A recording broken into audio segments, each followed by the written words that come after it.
আমার মনে হচ্ছে যে এটা অবশ্যই আপনাকে বললাম না যে এটা একটা আস্থার ব্যাপার আছে, যে পার্টিগুলোকে তো মনে রাখতে হবে, মনে করতে হবে যে আমাকে এই যাকে দিচ্ছি সে জিতে আসতে হবে। হয়তো তাদের এখানে মনে হয়েছে যে একজন নারীকে দেওয়ার চাইতে আমি একজন পুরুষকে দিই যিনি জিতে আসতে পারবেন। আরও একটা ব্যাপার হচ্ছে ওই যে বললাম মানুষের পারসেপশন। বিপদকালীন সময় আমার পাশে এসে কে দাঁড়ালো, আর আমার নির্বাচিত প্রতিনিধি হিসেবে আইনসভায় জায়গা করে নেওয়া এবং কাজ করতে পারা, এই দুইটা ধারণার মধ্যে পার্থক্য আছে। এবং আমি মনে করি বাংলাদেশের মানুষের এখনও এই জায়গাগুলোতে অনেকটুকু পথ হাঁটতে হবে। আমি আপনাকে এটার একটা প্রমাণ দিই। আপনি যখন আমরা যে সংসদে কথা বলি বা যে কোনো বিষয়ে অংশগ্রহণ করি, যে কোনো জায়গায় আসছি, এমনকি আপনার এখানেও এসেছি, এই জায়গাগুলোতে আপনি যখন এটা অনলাইন প্ল্যাটফর্মে দেবেন, এটা নিচের কথাগুলো দেখবেন।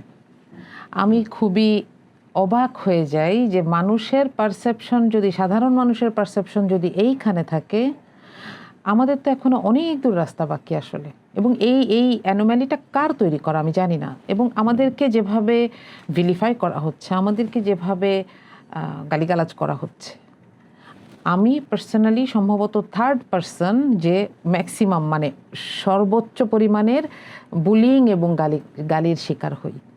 এটা কেবল আমার ব্যক্তিগত প্ল্যাটফর্মে না, এটা যে কোনো প্ল্যাটফর্মে। এটা তো গেল একটা অনলাইন ব্যাপার। আপনি কি মনে করেন যে যেই মানুষগুলো এই বিহেভিয়ার করছে, আমি যখন রাস্তায় বের হই আমি এই মানুষগুলোকে ভয় পাচ্ছি না?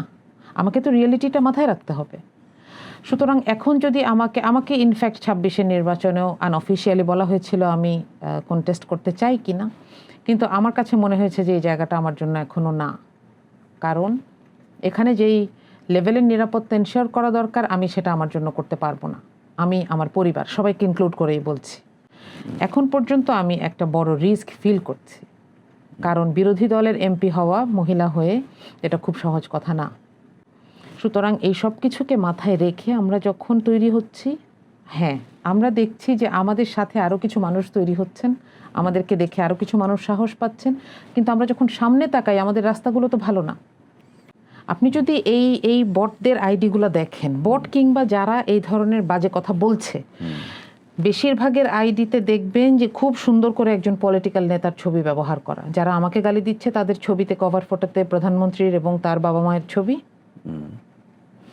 যারা আরেকটা মেয়েকে গালি দিচ্ছে যে ছাত্র দলের কিংবা ছাত্রলীগের, তাদের প্রোফাইল পিকচারে হচ্ছে হয় হাদির ছবি, নইলে একটা লাল পতাকা লাগানো।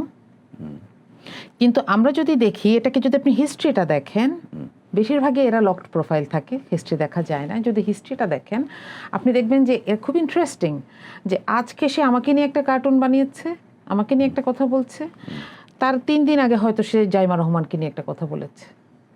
তার আসল উদ্দেশ্যটা হচ্ছে রিচ এবং পয়সা কামানো। এটার জন্য সে ইজি অ্যাটাক হিসেবে বেছে নিয়েছে মানুষের যে মানুষকে রাগিয়ে দেওয়ার যে এলিমেন্টগুলোকে। যে একটা কার্টুন বানাইলাম আমি, একটা পক্ষকে ব্যাস তারা আমাকে গালিগালাজ করবে, তারা খুব উত্তেজিত হয়ে গেল। এবং এটা একটা রেকগনাইজড কালচার, রেজ বেইট আমরা যেটাকে বলছি। কিন্তু আমাদের মজার ব্যাপার হচ্ছে আমাদের মধ্যে কিছু মানুষ এই ব্যাপারটাকে আইডেন্টিফাই না করে, প্রবলেমটাকে প্রবলেম হিসেবে না দেখে এটাকে অপোজিট পলিটিক্যাল পার্টিকে আক্রমণ করার একটা টুল হিসেবে ব্যবহার করলেন। এবং তাতে কি হলো, এই রেজ বেইটার উৎসাহিত হলো, বেশ লাগাই দিতে পারলাম তো। এবং এটার কারণে আমরাই এদেরকে মাথায় তুলেছি। আমি বলবো আমরা এদেরকে প্রবলেম হিসেবে দেখে আমরা সবাই মিলে এক সাইডে এবং প্রবলেমটাকে আরেক সাইডে রাখবো, এই কাজটা করি নাই।